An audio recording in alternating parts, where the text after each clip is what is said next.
If you clicked on this video, chances are you want to learn more about the money game. Now, I compiled my knowledge of personal finance over the last 10 years, including reading over 100 finance and investing books to bring you this class on what really matters for the middle class and what they never teach you in school. There are plenty of resources available about how to create a budget or credit cards or buying a car when it comes to financial literacy. None exists for professionals who know those basics and still can't seem to get ahead in life. The rising cost of living has made it even more difficult to break out of the middle class, so we need more advanced financial literacy to get ahead. And I'm going to show you exactly how. Let's talk about financial literacy for the middle class and how much of what you're taught isn't really going to break you through to the highest income levels. So here we have our financial mountain, and most of us are going to start at the bottom of this mountain in the poor section. And this is definitely where I started. Throughout our lifetime, we're going to trot up this mountain and hopefully we get to the middle class. And with today's cost of living, we can say that the poor section is less than $75,000. If you're making less than $75,000 in the United States, there's a good chance that you make just enough to pay your bills and nothing else more. And in the middle class section, we have 75,000 to 500,000, and way at the top in the upper class, we have plus 500,000. And one of the issues that we're seeing with the middle class in the reach for financial literacy is that as time and cost of living goes on, this line for the poor moves up and this line doesn't move up, and it causes this huge roadblock and congestion of a bunch of people that are all fighting for the same resources in the middle class, and the middle class shrinks and gets smaller and smaller as time goes on. Why is this such a big deal? Well, in the middle class, you're going to have limited flexibility. You're going to be working a 9 to 5 more than likely. As cost of living increases, you feel it the most. You have a capped income by salary. You have limited family and dating options. A lot of times you feel stuck, and the middle class often searches for true meaning in their life. And so up until this point, in any financial literacy class you've probably listened to, you've been taught to use these tools as a method of making it up the mountain. You've been taught you need to save more, stop buying the $5 cups of coffee and save more. You've been taught get more education. You've been taught to save in your retirement plan. You've been taught to get a promotion. You've also been taught to get a second job, which is probably the worst out of all the options.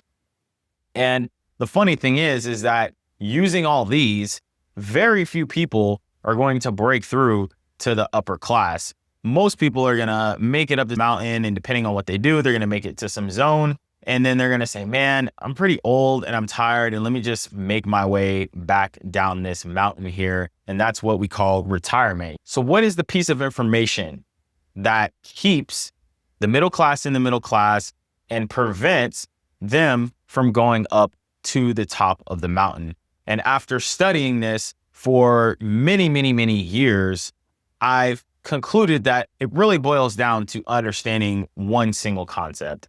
And so when you are in the middle class, your highest expenses are going to be two things. They're going to be taxes and housing. And taxes are going to take up usually about 15 to 20%. So what we need to focus on is understanding how the financial system is set up and taxes are set up, since this is our largest expense.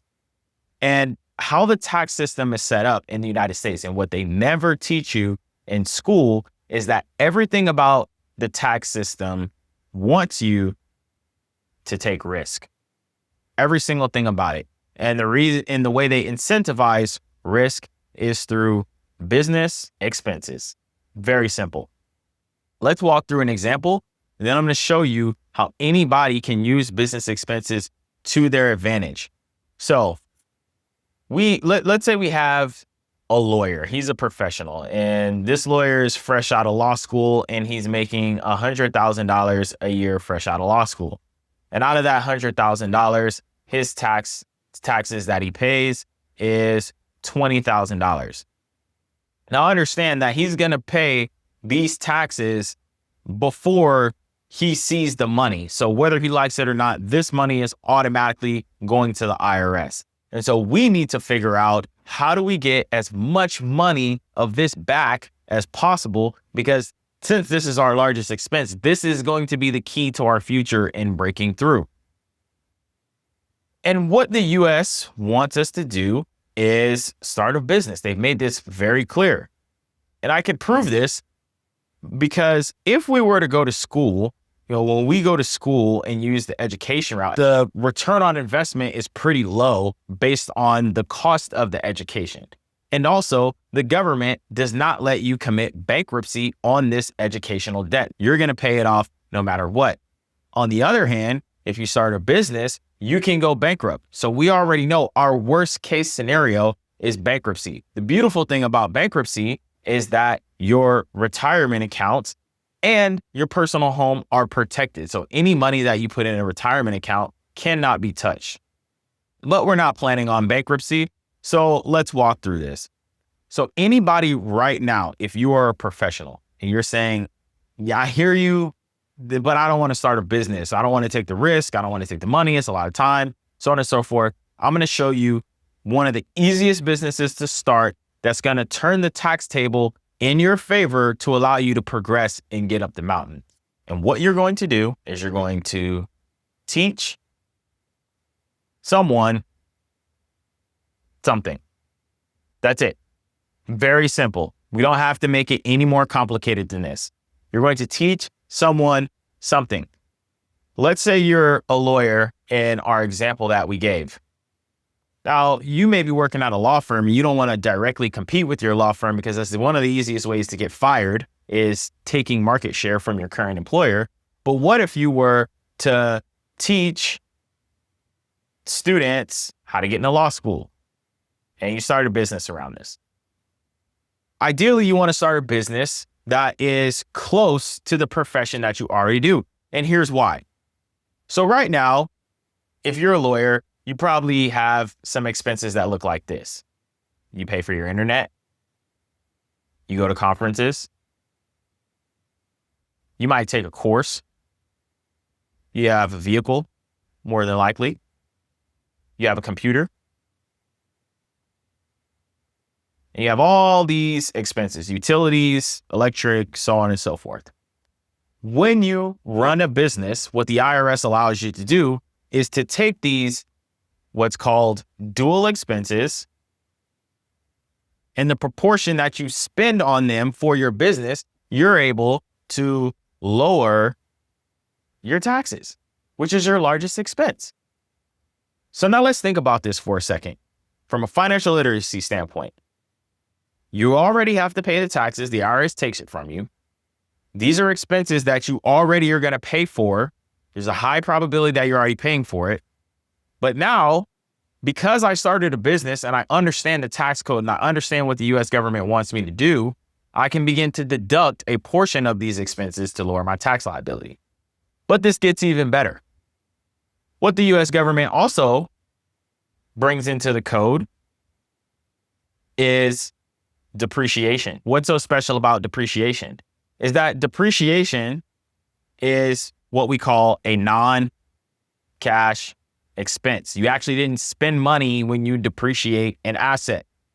So in this instance, where we said we paid $20,000 in taxes and we run our low-cost, high-margin business of teaching people something, and we lower this amount we need to pay in taxes to $5,000 as an example, that means we saved $15,000 that otherwise would have just been paid to the IRS. Now, do we just go out and spend this money? Absolutely not. We want to create a flywheel effect where we take that $15,000 and we reinvest it.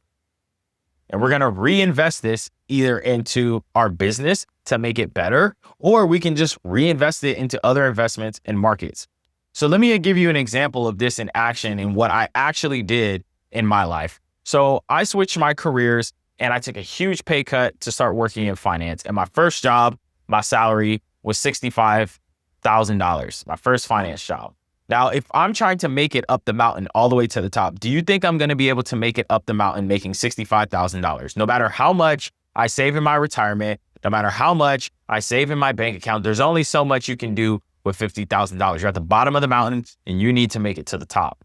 So at $65,000 salary, I paid around $10,000 in taxes. And one thing that I did is I started an online blog business.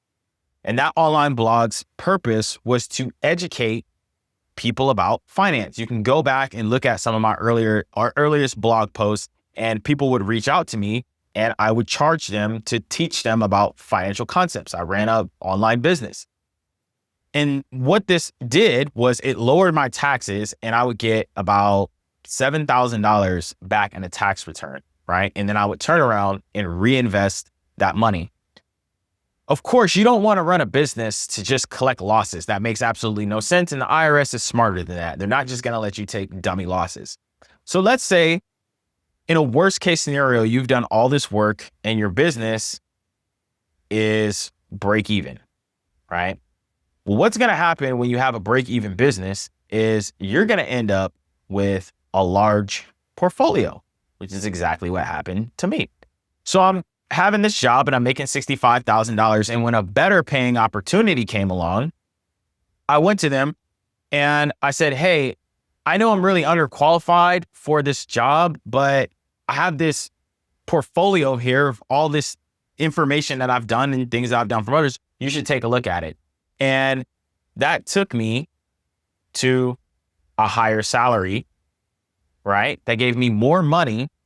And then I turned around and took that increased salary and I put it right back into improving my business, which gave me even lower taxes